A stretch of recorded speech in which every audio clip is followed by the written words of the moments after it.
Good evening friends, मैं मीनाक्षी शर्मा आप सभी का स्वागत करती हूँ success study NTA UGC net में। जैसा कि आप यहाँ पे देख रहे हो, मैं पीएचडी एंट्रेंस एग्जामिनेशन जो हुआ था मैं उसी का पेपर डिस्कस कर रही हूँ, पेपर 2 सोशल वर्क। और इसका पार्ट 1 आ चुका है, आप देख सकते हो। अगर आपको पीएचडी का किसी भी यूनिवर्सिटी का, स्टेट या सेंट्रल यूनिवर्सिटी का एंट्रेंस देना है तो उससे पहले अगर आप पेपर देख लेंगे एक बार तो आपको पैटर्न समझ में आ जाएगा और आप बहुत अच्छे तरीके से अपना एग्जाम दे सकेंगे और उसे क्लियर भी कर लेंगे। ठीक है, तो हमारे इस चैनल पे आपको बहुत सारी यूनिवर्सिटीज़ के क्वेश्चन पेपर मिल जाएंगे।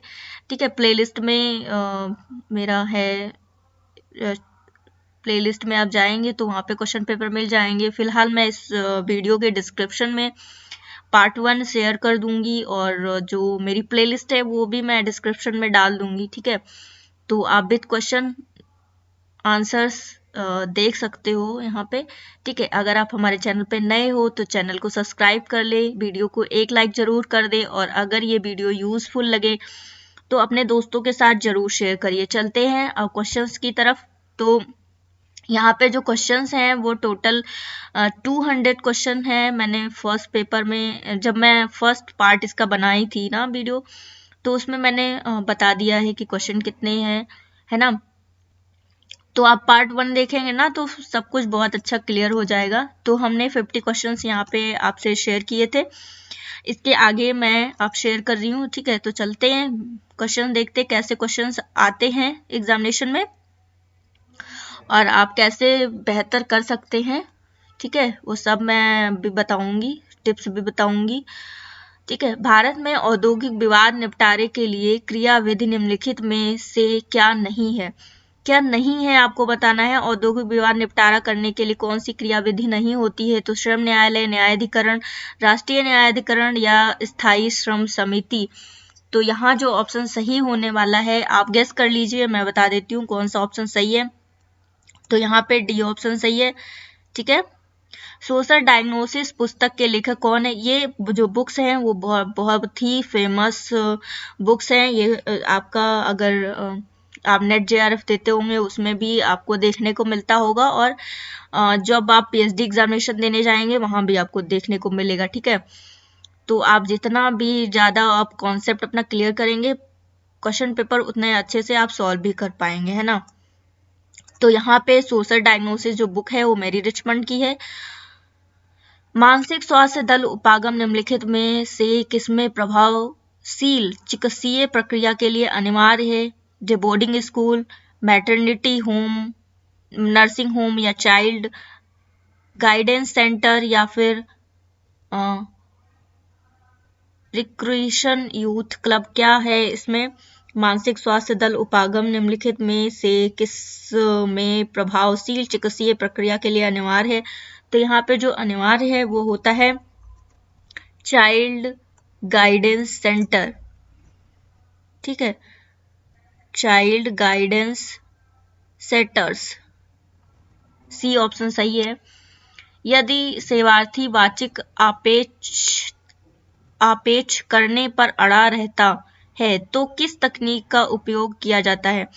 सेवार्थी वाचिक आक्षेप, तो ये क्या होता है ना। तो यहाँ पे मुकाबला होता है, बारीक जांच करना, धूमिल करना या समझाना। तो यहाँ पे जो ऑप्शन सही होगा वो होता है धूमिल करना। आक्षेप करेगा तो फिर वो धूमिल होगा, है ना। धूमिल तकनीक का हम उपयोग करेंगे। निम्नलिखित में से कौन सा केस वर्क का सिद्धांत नहीं है। केस वर्क का कौन सा सिद्धांत नहीं है। तो देखो, विशिष्ट उद्देश्य होता है ना। कौन सा नहीं है, तो विशिष्ट उद्देश्य नहीं होता, यही ए ऑप्शन सिद्धांत नहीं है। केस कार्य का सिद्धांत नहीं है तो विशिष्ट उद्देश्य। गोपनीयता अनिवार्य होती है, व्यक्तिकरण भी होता है और हम मूल्यांकन भी करते हैं ना। लोक अदालत संदर्भित करती है न्यायालय के बाहर निपटारा, त्वरित न्याय के लिए न्यायालय का कार्यभार कम करना या संक्षिप्त विचारण या अपनी समस्याओं पर लोगों का अपना निर्णय। क्या आंसर सही है इसमें, आप गेस कर लीजिए, मैं बताती हूँ क्या सही है। तो लोक अदालत संदर्भित करती है, तो क्या संदर्भित करती है, त्वरित न्याय के लिए न्यायालय का कार्यभार कम करना, है ना। निम्नलिखित में से क्या किसी देश के सामाजिक विकास का सूचक नहीं है। क्या सूचक नहीं है? तो ये जो न्यायालयों में मुकदमेबाजी का प्रभाव होता है, ये विकास का, सामाजिक विकास का सूचक नहीं होता। पाउलो फ्रीरे के उपागम का संक्षिप्त उल्लेख क्या है? कहकर किया जा सकता है। मतलब उनका जो पाउलो फ्रीरे का उपागम था, उनका संक्षिप्त उल्लेख क्या कहकर पुकारा जाता है ना? लोगों के लिए सेवाओं का संगठन होता है, या फिर सामुदायिक नेतृत्व को कार्य करने हेतु इकट्ठा करना होता है, या सी लोगों के साथ क्रिया होता है। कार्य के लिए लक्षित प्रणालियों की पहचान करना क्या होता है? ABCD ऑप्शन है।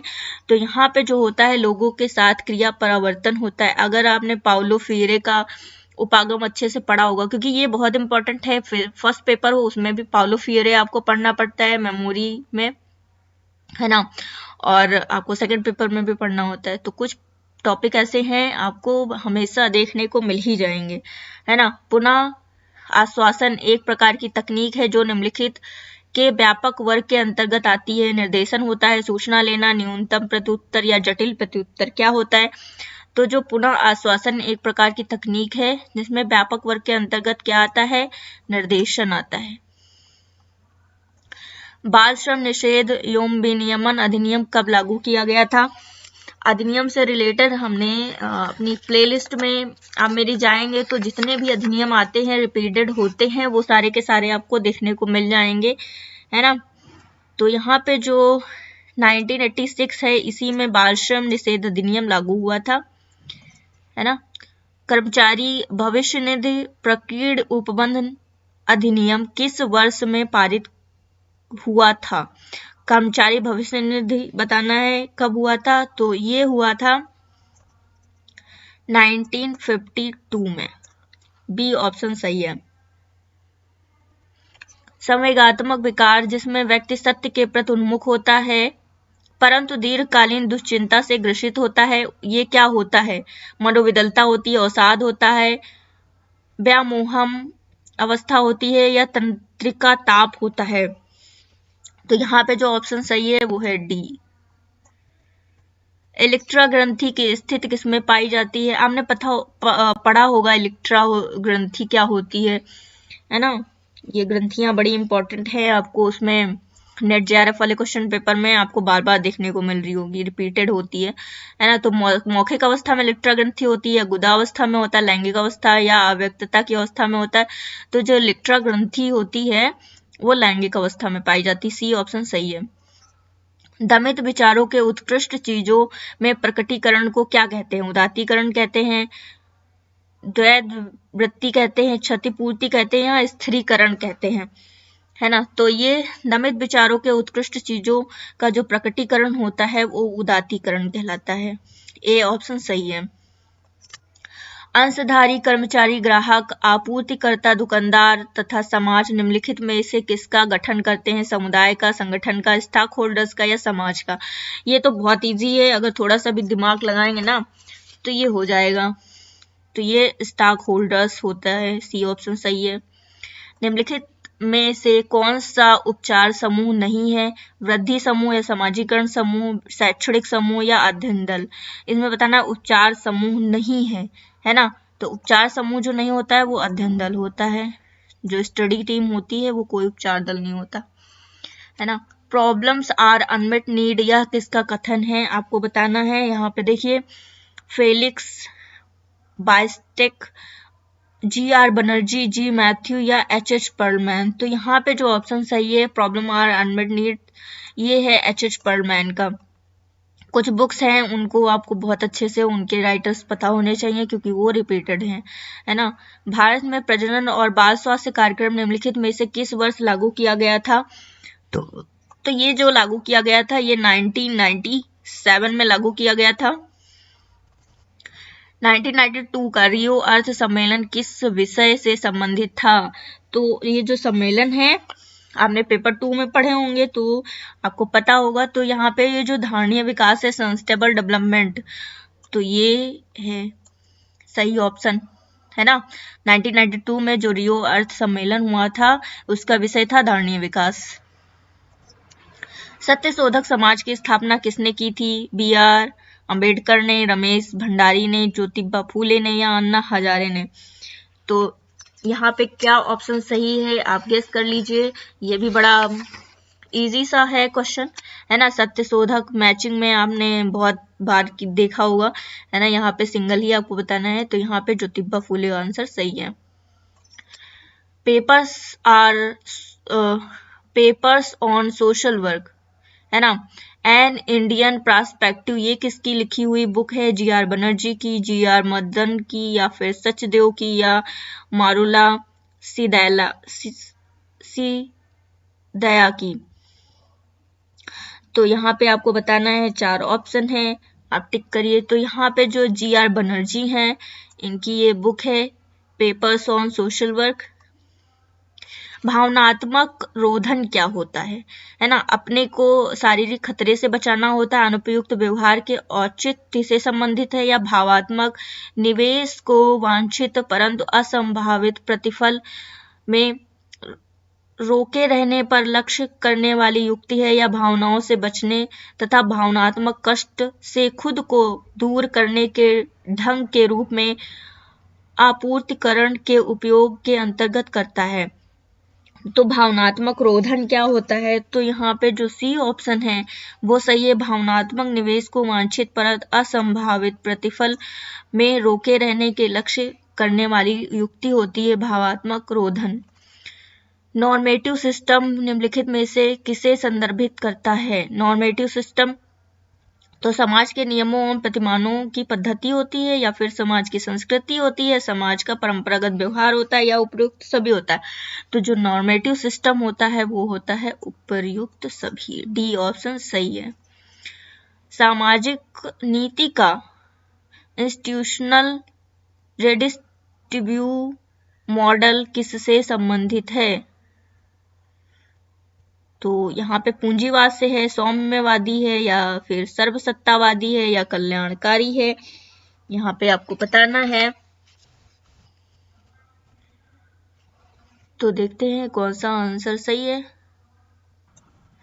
तो यहाँ पे जो ऑप्शन सही है वो कल्याणकारी राज्य होता है। ठीक है, यहाँ पे कुछ क्वेश्चन मिस हो गए हैं, तो वो मैं देखती हूँ। अभी शायद पेपर आगे पीछे हो गया है। ठीक है, तो अभी आ ही जाएगा। फिलहाल क्वेश्चन देखते रहिए।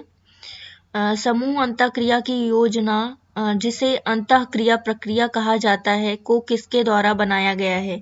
रॉबर्ट बेल्स के द्वारा, चार्ल्स डी गार्विन के द्वारा, मायदा जे के द्वारा, या एलेक्स गिटरमैन के द्वारा। समूह अंतःक्रिया की योजना, जिसे अंतःक्रिया प्रक्रिया कहा जाता है, को किसके द्वारा बनाया गया है? आपको बताना है। यहाँ पे जो रॉबर्ट बेल्स है, इन्हीं के द्वारा बनाया गया है, ए ऑप्शन सही है। यहाँ पे देखिए आपको मैचिंग करना है। इधर सूची 1 है, इधर सूची 2 है। तो इधर अधिनियम दिए गए हैं, बाल न्याय अधिनियम, अस्पृश्यता अधिनियम, और फिर दहेज निषेध और कारखाना अधिनियम। आपको मैचिंग करनी है। तो यहाँ पे जो ऑप्शन सही है आप मैच कर लीजिए। फिर यहाँ पे जो ऑप्शन सही है वो है बी ऑप्शन सही है। 82 देखिए, अंतर विवेकशीलता मॉडल का संबंध किससे है? मैरी रिचमंड से है, पॉल चौधरी से है, पॉल फियरे से है, या पर्लमैन से है। तो यहाँ पे जो अंतर विवेकशीलता का मॉडल है वो संबंधित है पाउलो फियरे से। प्रत्येक सब के लिए व सब प्रत्येक के लिए यह नारा संबंधित है किससे? पंचायती राज से, सहकारिता से, लोकतांत्रिक भावना से, या गैर सहकारी संस्था से। तो ये सहकारिता से संबंधित है, बी ऑप्शन सही है। लुकिंग ग्लास सेल्फ की अवधारणा किसने दी है? ये तो बड़ा फेमस है और बड़ा इजी भी है ना, बार बार पढ़ पढ़ के याद हो गया होगा आप सबको। तो C.H. कूले ने दिया है लुकिंग ग्लास सेल्फ। विकास मूलक समाज कार्य का लक्ष्य क्या होता है? तो यहाँ पे क्या होता है? संसाधनों का अधिकतम उपयोग, या संसाधनों का न्यूनतम उपयोग, संसाधनों का इष्टतम उपयोग। ये भी बड़ा इजी है अगर ढंग से पढ़ोगे ना। संसाधनों का उदारीकरण। तो यहाँ पे जो ऑप्शन सही है सी है। हम जो विकास मूलक समाज कार्य का लक्ष्य होता है वो संसाधनों का इष्टतम उपयोग करना होता है ना। श्रम तथा रोजगार मंत्रालय द्वारा संस्थापित पुरस्कार निम्न में से कौन सा नहीं है, आपको बताना है। श्रम पुरस्कार, राष्ट्रीय सुरक्षा पुरस्कार, विश्वकर्मा पुरस्कार या अर्जुन पुरस्कार। तो यहाँ पे जो अर्जुन पुरस्कार है ये नहीं संबंधित है श्रम और रोजगार मंत्रालय से, तो डी ऑप्शन सही है। फिर राष्ट्रीय दृष्टि विकलांग संस्थान कहाँ पर स्थित है, आपको बताना है। हैदराबाद, मुंबई, कोलकाता या देहरादून। तो ये जो राष्ट्रीय दृष्टि विकलांग संस्थान है ये है देहरादून में। चलते हैं नेक्स्ट। मानव विकास रिपोर्ट किसके द्वारा प्रकाशित की जाती है, आपको बताना है।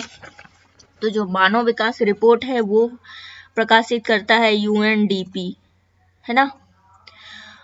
राष्ट्रीय institute of empowerment of persons with multiple disability किस स्थान पर स्थित है, चेन्नई, दिल्ली, मुंबई या हैदराबाद, आपको बताना है। तो ये चेन्नई।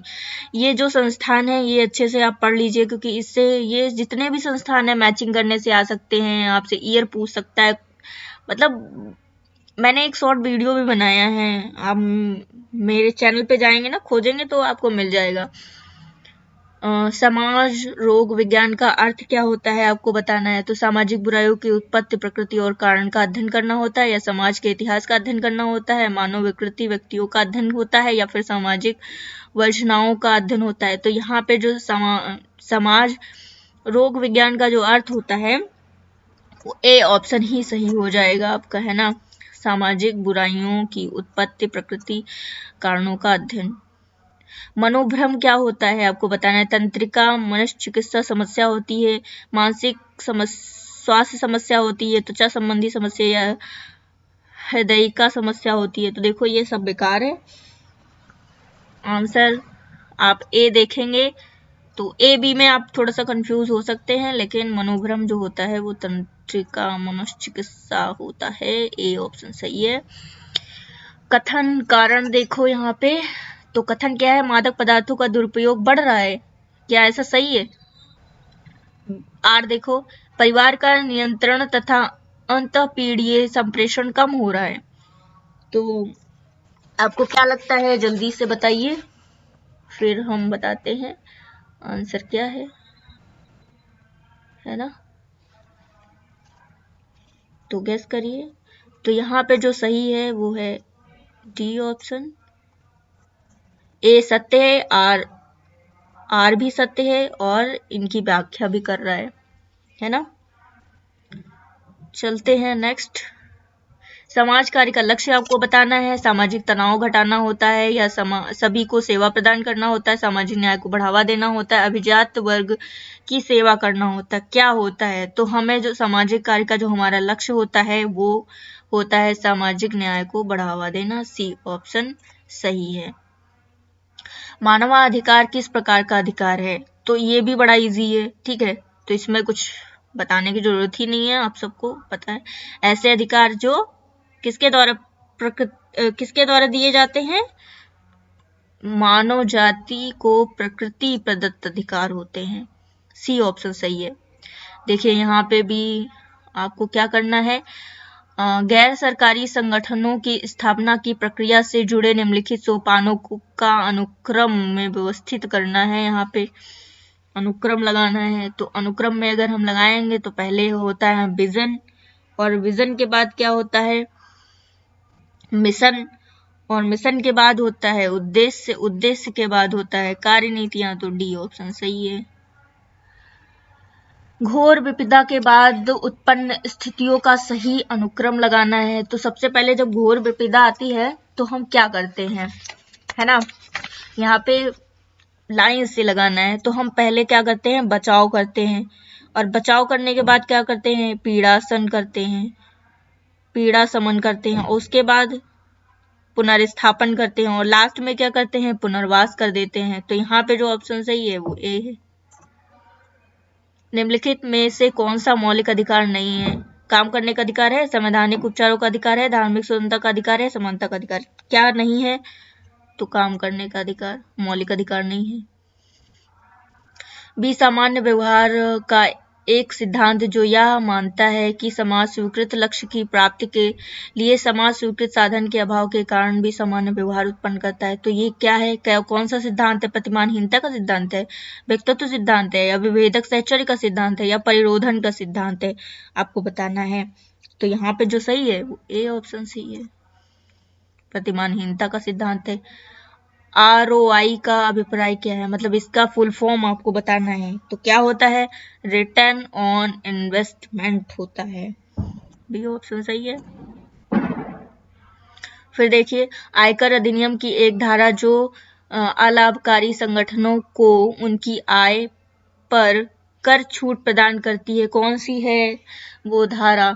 तो देखिए 12A होता है, या 17B होता है, 18G होता है, उपयुक्त सभी होता है। तो यहाँ पे जो ऑप्शन सही है आप गेस कर लीजिए, मैं बता देती हूँ कौन सा है। यहाँ पे ए ऑप्शन सही है।